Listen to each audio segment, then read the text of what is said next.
Bonjour à tous et bienvenue sur cette troisième Data Room de l'année 2026. On va faire un bilan sur le premier trimestre et comme à l'habitude, j'ai le plaisir d'avoir avec à mes côtés Giulio de 3 Data. Salut Giulio. Salut Thibaut, bonjour à toutes et à tous. Alors, on va entamer cette première partie avec quelques éléments intéressants sur le mois de mars en particulier, puisque le mois de mars a vu des KPI assez incroyables, avec une progression sur le marché du neuf qui est assez étonnante, hein, puisque le marché du neuf progresse en termes d'immatriculation presque à 13%. Et un marché de l'occasion qui, lui, a évolué à 2,2%, ce qui nous amène sur un marché au mois de mars en progression de 4,8%. Alors, je ne sais pas, Julio, là, pareil, j'ai une petite question rapide, mais qu'est-ce qui s'est passé sur le marché du neuf au mois de mars Alors, déjà, je suis sûr que c'est un mois positif. Pour une fois, on peut être content de ces Oui, c'est résultats, vrai, vu tu as aussi le raison. début de C'est bien de l'année. le souligner. Et en même temps, il faut mettre des petits points d'attention. Le premier, c'est que déjà, on avait un jour vrai en plus par rapport à l'année dernière. Du coup, ça Ouais, va un peu réduire ces plus 13% que tu viens de dire. Et en plus, on a un plus 13% qui c'est par rapport à mars 2025, qu'il était particulièrement faible. ouais, Particulier, on avait eu en mars 2025 à 154 000 immatriculations. Par contre, les mars 2024 et 2023, on était vers 180 000. ouais. Du coup, là, avec 173 000 immatriculations pour 2026, on est rentré sur un peu la trajectoire du mois de mars typique d'après Covid.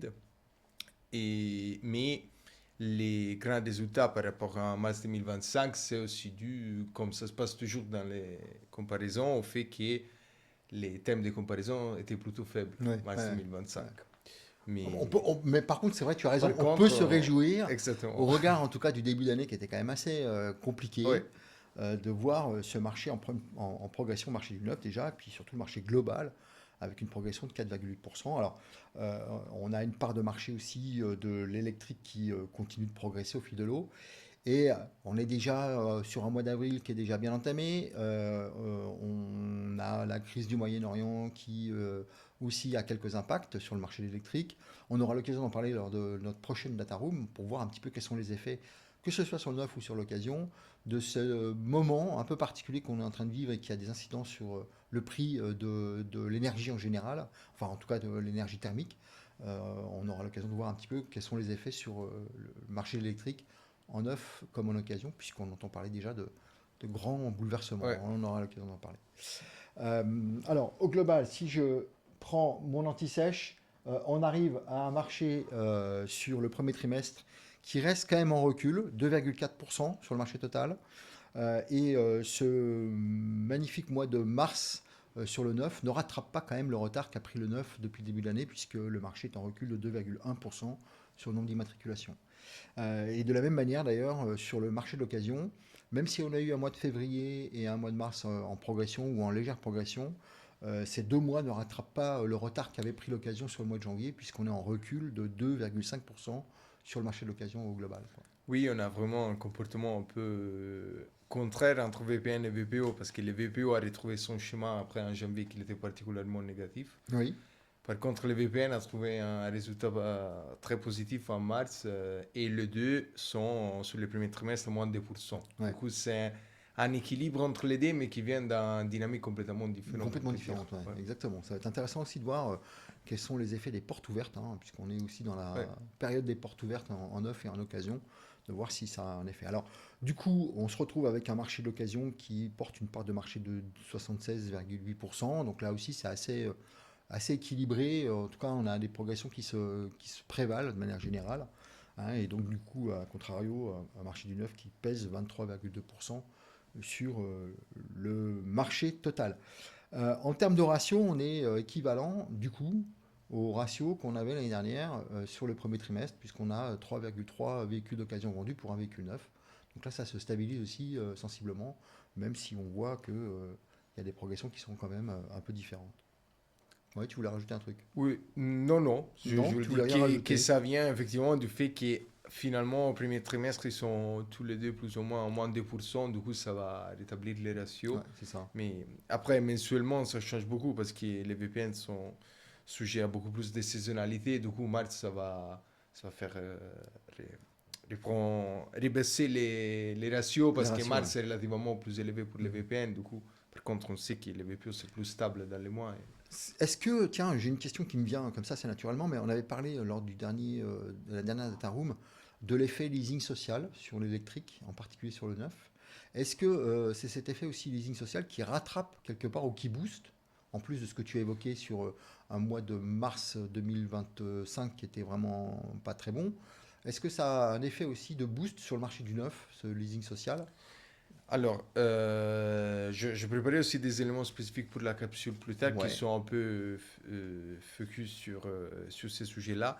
En général, l'effet pur leasing social, les immatriculations, on tend à considérer plutôt terminé, dans le oui, sens que ok. les 50 000 contrats signés à partir d'octobre, ils sont Ils sont déjà consommés, quoi. oui, Ok. ça c'est un peu. C'est les effets On qu'on a n'arrive vus pas sur. vraiment à observer avec précision quels contrats sont les lignes sociales ou pas, Hmm. mais on a fait des estimations et on est plus ou moins vers la fin de ces chiffres-là. Par contre, on continue à avoir un dynamique de la part électrique sur le total VPN qui est plutôt positif. Oui. C'est combien maintenant? C'est Et le marché de l'électrique? Je regarde sur mon anti-sèche. c'est en mars, c'était à 27%. Ouais, Du coup, et sous janvier, février, c'était encore légèrement plus élevé. ouais. Du coup, on a, à ce moment-là, les électriques sont la première immatriculation, la première type de motorisation.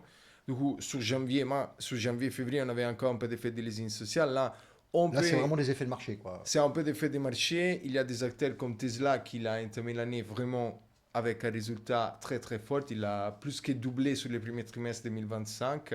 Sur celle mars, il a 3 fois le volume qu'en 2025. Ouais, Du coup, il y ouais. a aussi un effet qu'effectivement, sur un marché un peu plus petit comme celui électrique, l'effet d'avoir une super performance d'un acteur comme Tesla, ça bouge beaucoup en Ouais. termes de volume.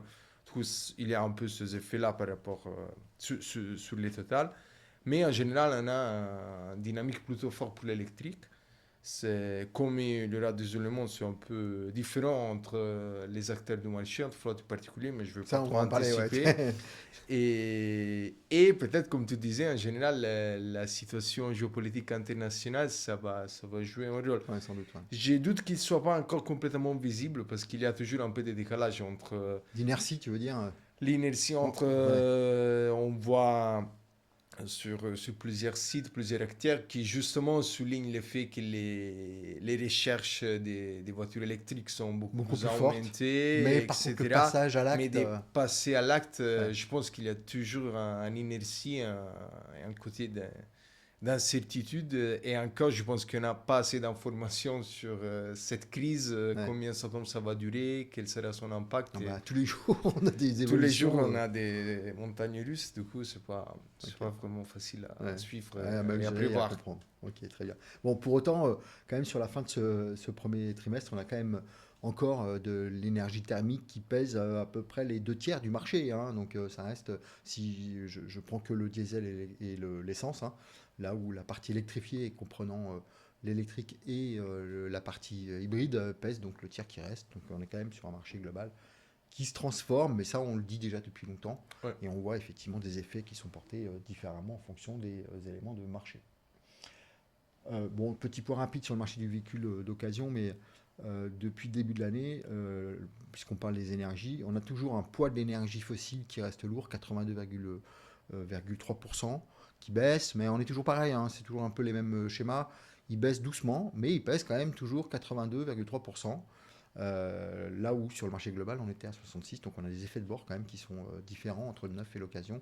Ça Ouais, rejoint un peu ce que tu évoquais tout à l'heure, quoi. Et on tout va à fait. voir effectivement au travers de ta capsule comment ça va se passer. Petit point pour conclure cette première partie sur la data room, sur les acteurs en tout cas.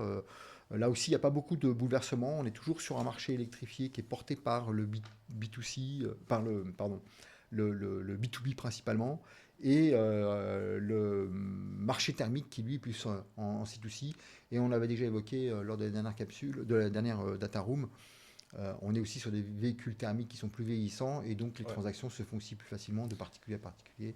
Oui, effectivement, il y a un effet, oui, de l'âge des voitures et avec ça, effectivement, du prix. Du coup, on a vraiment une segmentation du marché qui est due à ces facteurs-là, qui n'est pas que le résultat de la motorisation, effectivement. Ouais. Et donc, du coup, sur le global, les professionnels, quand même, s'accaparent quasiment 40, un peu plus de 40% du marché des Oui, transactions sur l'occasion. Donc, on est toujours là aussi sur une progression, étape par étape, en tout cas, du marché de l'occasion par les professionnels qui ouais. l'approprient de Et plus en plus. c'est la tranche du marché qui voit l'évolution aussi en termes de motorisation. Ouais. C'est là qu'on voit arriver petit à petit les changements qu'on observe Ouais. Qu'on quotidiennement voit sur la sur les pratique. VPN. Ok, parfait. Bon, et ben maintenant, on va passer sur cette fameuse capsule, Ok, justement, pour bah, regarder un peu comment ça se passe sur le marché de l'électrique. effectivement, on a beaucoup parlé du marché de l'électrique sur le marché du neuf, parce que soit on est un peu sur la queue du deuxième tranche de l'usine sociale, après on a le contexte géopolitique. Et ce que je voulais vous montrer, c'est un peu la dynamique globale, mais aussi par type d'acheteur. Et dans ce graphique que j'ai préparé, il y a les volumes, premièrement, des flottes des particuliers, des matriculations des électriques. Et on voit déjà des phénomènes. Premièrement, que les particuliers achètent plus en termes de volume des électriques, mais on a un mouvement des flottes qui rattrape vraiment vite. On avait début 2024, les flottes immatriculées presque 5000 voitures électriques par mois. Et là, on est en mars 2026 arrivé à plus de 15 000. Ouais, 3 fois, quoi, quasiment. Il Enfin, pas est, et quasiment, 3 fois. avec une croissance stable. Par contre, les particuliers, on a eu des bons résultats début 2024, où encore on voit très bien les pics au début du premier leasing social. Après, on a eu un ralentissement entre fin 2024 et début 2025 pour avoir encore un nouveau pic et pour supérer les 20 000 immatriculations fin décembre 2025. Là, Et on est sur le marché du neuf, hein. là, on est sur le marché du neuf. Pourquoi je dis ça? Parce que si on regarde aussi la prochaine graphique, je Hop, vais vas-y, voir. je te montre. Si on regarde en termes relatifs, c'est-à-dire quelle est la part des électriques sur les achats totaux sur les marchés du neuf, il va nous aussi donner des perspectives sur ce qui va arriver sur les marchés de Sur l'occasion, l'occasion ouais. d'ici 3 ans. Pourquoi je vous dis ça? Parce que si vous voyez la dynamique des flottes, c'est encore plus fort en termes relatifs. Parce qu'aujourd'hui, les électriques comptent pour plus de 40% des achats. Et du coup, vu qu'une grosse partie de ces achats sont aussi à location, on peut dire que presque les 40% des achats d'aujourd'hui des flottes qui sont électriques vont arriver d'ici 3 ans, en grande partie sur les marchés de l'occasion avec le retour des contrats de location. Ouais. Du coup, cette évolution très forte, très forte par les flottes, ça va, euh, euh, ça va augmenter énormément la vitesse de changement de motorisation sur le marché de l'occasion. Alors, on avait eu un peu en Ouais, aparté ce sujet de ouais, discussion avec Julio, hein, sans rien vous cacher, parce qu'en fait, il va y avoir un sujet dans 3 4 ans. Ce qu'on évoquait, c'est que globalement, le marché des flottes électrifiées, c'est un marché qui marche sous impulsion, c'est-à-dire qui est un peu trusté par les avantages fiscaux sur la partie électrique ou les sanctions sur la partie thermique. Et donc, quelque part, les entreprises, si on voit une évolution aussi forte sur l'électrique, c'est pas juste pour se donner bonne conscience, c'est parce qu'elles sont aussi aidées et qu'économiquement c'est intéressant. Mais la question qui va se poser dans 3 4 ans, c'est ces véhicules électriques qui sont mis à la route par le biais des entreprises et des loueurs, comment ils vont arriver sur le marché de l'occasion, principalement pour les particuliers. Est-ce que ces particuliers vont être aidés aussi fiscalement ou d'un point de vue économique pour pouvoir avoir des prix qui soient cohérents pour qu'eux-mêmes puissent passer à l'acte d'achat, ce qui n'est pas encore le cas. On voit aujourd'hui déjà sur les buybacks électriques, hein, qu'il y a un espèce d'étranglement, en tout cas, sur les volumes qui arrivent sur le marché. Et tu l'évoquais tout à l'heure, hein, il y a eu beaucoup de demandes, en tout cas d'interrogations sur les différents supports médias pour aller se renseigner sur les marchés, sur les véhicules électriques. Mais la transformation, le passage à l'acte, elle est encore un peu limitée, quoi. Sans doute, clairement, pour des raisons économiques.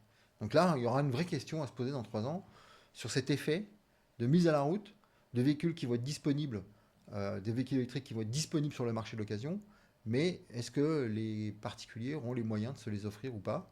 Ou est-ce que c'est des véhicules qui vont être compliqués à déstocker et à embarquer? Ça va être un vrai sujet, quoi. Oui, ça va être un vrai sujet parce qu'il n'y a pas en effet des impulsions comme dans tous les cas quand on a des taxes ou des aides budgétaires de l'État, on a entre guillemets une distorsion du marché parce Mhm. qu'il ne roule pas sur rythme naturel, soit plus positif ou soit plus négatif. C'est l'effet typique en économie d'une distorsion d'un taxe ou d'une intervention étatique. En même temps, euh, on a aussi un développement technologique Oui, qui va faire changer dans les temps vraiment vite les taux de dépréciation et la valeur vraiment spécifique dans technologie, dans ce cas-là, dans voiture électrique. oui, Donc on est vraiment les croisements de ces deux tendances qu'il y a un fort effet d'impulsion budgétaire, fiscale, gouvernementale et aussi un peu la tendance du développement de la technologie. ouais, ouais. Parce que c'est effectivement c'est un vrai sujet d'ici 3 ans. Si on ajoute, comme on a dit plusieurs fois déjà dans ce paramètre, qu'on a des dynamiques internationales qui sont très fortes Ouais. et surtout la souveraineté technologique sur certaines parties de la chaîne Ouais. électrique, c'est délicat. Ouais, On peut ouais, dire, ouais, on ouais, va ajouter un troisième facteur qui va encore plus compliquer d'ici 3 ans la réponse. ouais.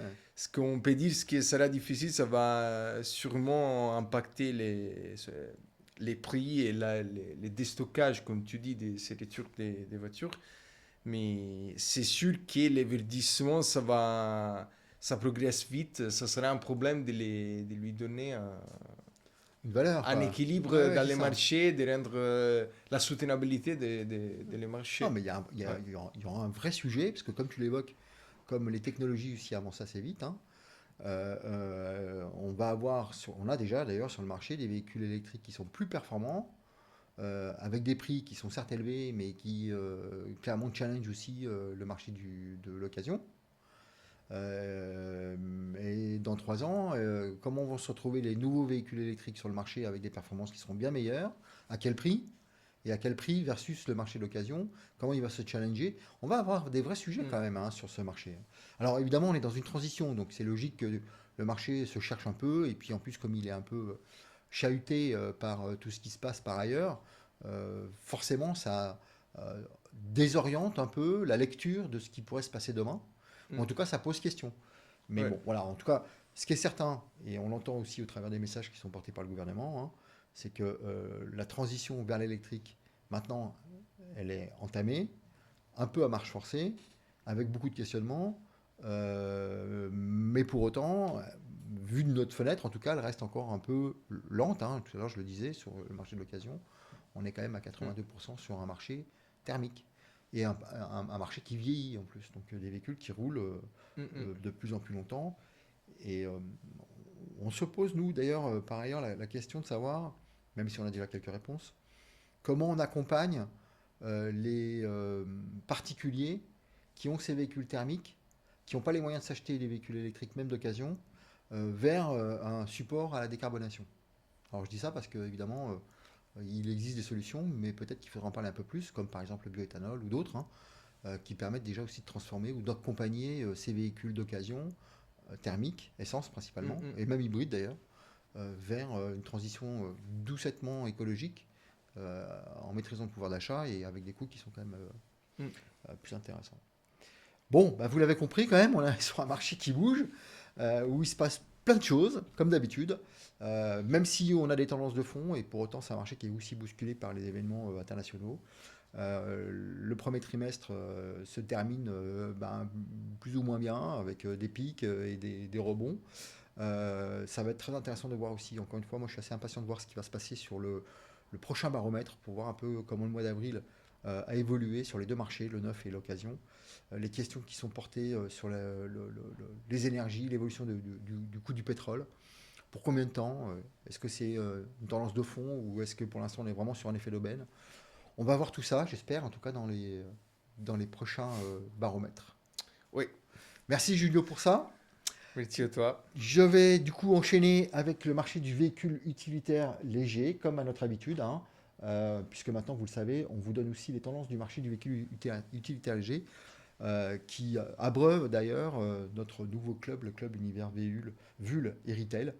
Alors, sur le marché du véhicule utilitaire léger, on est sur une tendance, elle, qui est toujours hyper dynamique. D'abord, le mois de mars, pour le neuf, il continue sa progression. On est à 10,9% de croissance en termes d'immatriculation.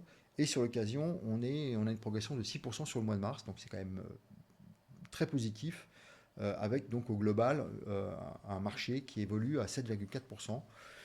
Ultra trusté, encore une fois, on va le voir par le diesel principalement, hein. Même si on voit que l'électrique commence à faire son chemin sur le marché du neuf, y compris sur le marché du véhicule utilitaire léger. Donc ça, c'est intéressant à voir un petit peu comment ça se passe. Donc au final, sur le premier trimestre, on est sur un marché qui progresse, 1,6%. Un marché du neuf qui lui aussi progresse à 3,7%. Donc par rapport au marché du VP, on est un peu dans des tendances inversées. Et un marché de l'occasion qui lui plutôt se stabilise positivement, hein, puisqu'il est en progression de 0,8% au global. Mais comme sur le marché du VP, le marché d'occasion pèse à peu près 72-73%, donc il est quand même assez majoritaire. Et puis comme c'est un marché qui est principalement porté par le diesel, au global, on a un marché total du véhicule utilitaire léger qui reste encore très thermique, même si je l'évoquais tout à l'heure, sur le neuf, en tout cas, on voit quand même une petite percée de l'électrique qui évolue au fil de l'eau, et on aura l'occasion d'en parler d'ailleurs dans les prochaines réunions du club Univers VUL, parce que c'est un sujet qui préoccupe aussi beaucoup les entreprises, qui est très porté par les professionnels, et en tout cas, c'est un sujet qu'on va embarquer avec nous. On a un ratio qui est à peu près équivalent à celui de l'année dernière, qui termine à 2,6 véhicules utilitaires légers d'occasion pour un véhicule neuf acheté. Donc c'est des ratios qui sont un peu différents de ceux du VP, mais ce qui est assez logique puisque c'est des véhicules qu'on garde un peu plus longtemps également, puisqu'ils ont aussi un usage professionnel. C'est un outil de travail, hein, globalement, donc les entreprises essayent de le conserver le plus longtemps possible. Voilà ce qu'on peut dire sur le marché du véhicule utilitaire léger. Un baromètre du premier trimestre riche. Impatient de voir ce qui va se passer sur le prochain mois. Donc on se revoit le mois prochain. J'espère avec des nouvelles aussi croustillantes que celles qu'on a en ce moment. Merci à toi, Julio. Merci à toi, Thibaut. Merci à vous tous. Et on se retrouve le mois prochain pour le prochain baromètre avec plein de nouvelles informations. N'hésitez pas à nous rejoindre sur les réseaux sociaux. Et puis également, pour ceux qui sont intéressés, à nous rejoindre sur le club Univers VO et ou sur le club Univers VUL et Retail, ce nouveau club qu'on lance depuis le début de l'année et qui commence à prendre aussi son élan. Merci à tous et à bientôt.